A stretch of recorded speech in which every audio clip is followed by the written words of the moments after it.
Evening. I have chosen as my topic the poplar forest that Jefferson built his house on and used as a plantation back in the late 1700s. Thomas Jefferson, of course, was born in April 1743 and died on July 4th, 1826.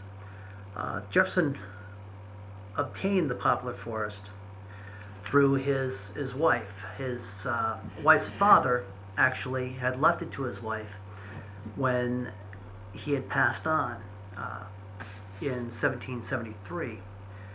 So he had obtained this land, and when he obtained the land, he had found that it was a very expensive piece to keep. He wanted to keep the poplar forest, but it was encumbered with debt. And so Jefferson would have to pay nearly 4,000 pounds of sterling in order to keep this land.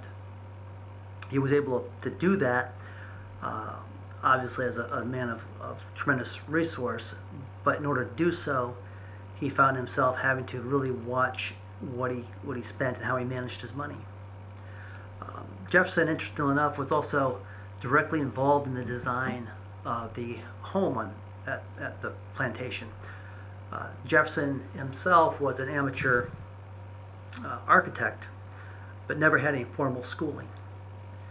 So when Jefferson designed this home, he designed it after the neoclassical architecture and was able to design this home in one plan, as opposed to Monticello, which continually had revisions and it would constantly have new features added.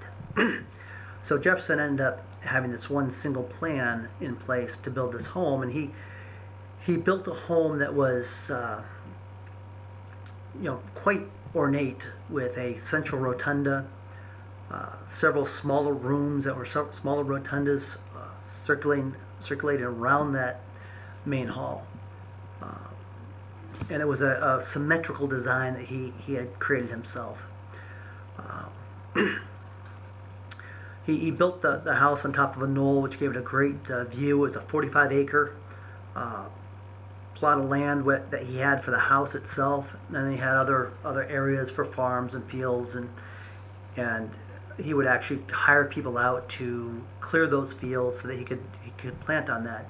At one point, planting tobacco as it became more profitable. One of the things that we need to acknowledge with Jefferson was he lived in a time that slavery was very common. It was a generally accepted practice at that time. So Jefferson, well, of course, was also involved in slavery.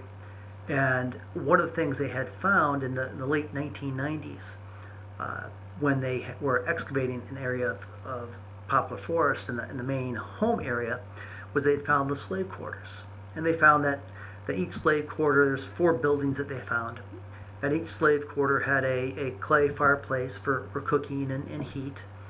And they had found a garden area for the slaves to be able to grow their vegetables. They had raspberries, they had peaches, cherries, beans, corn, and wheat. A few other items, persimmons, and so the slaves would help augment their food supply through their own garden, even though they worked pretty much from sun up to sundown, 6 days a week on this farm. Now, Jefferson had about 100 slaves, or up to 100 slaves, during his time there.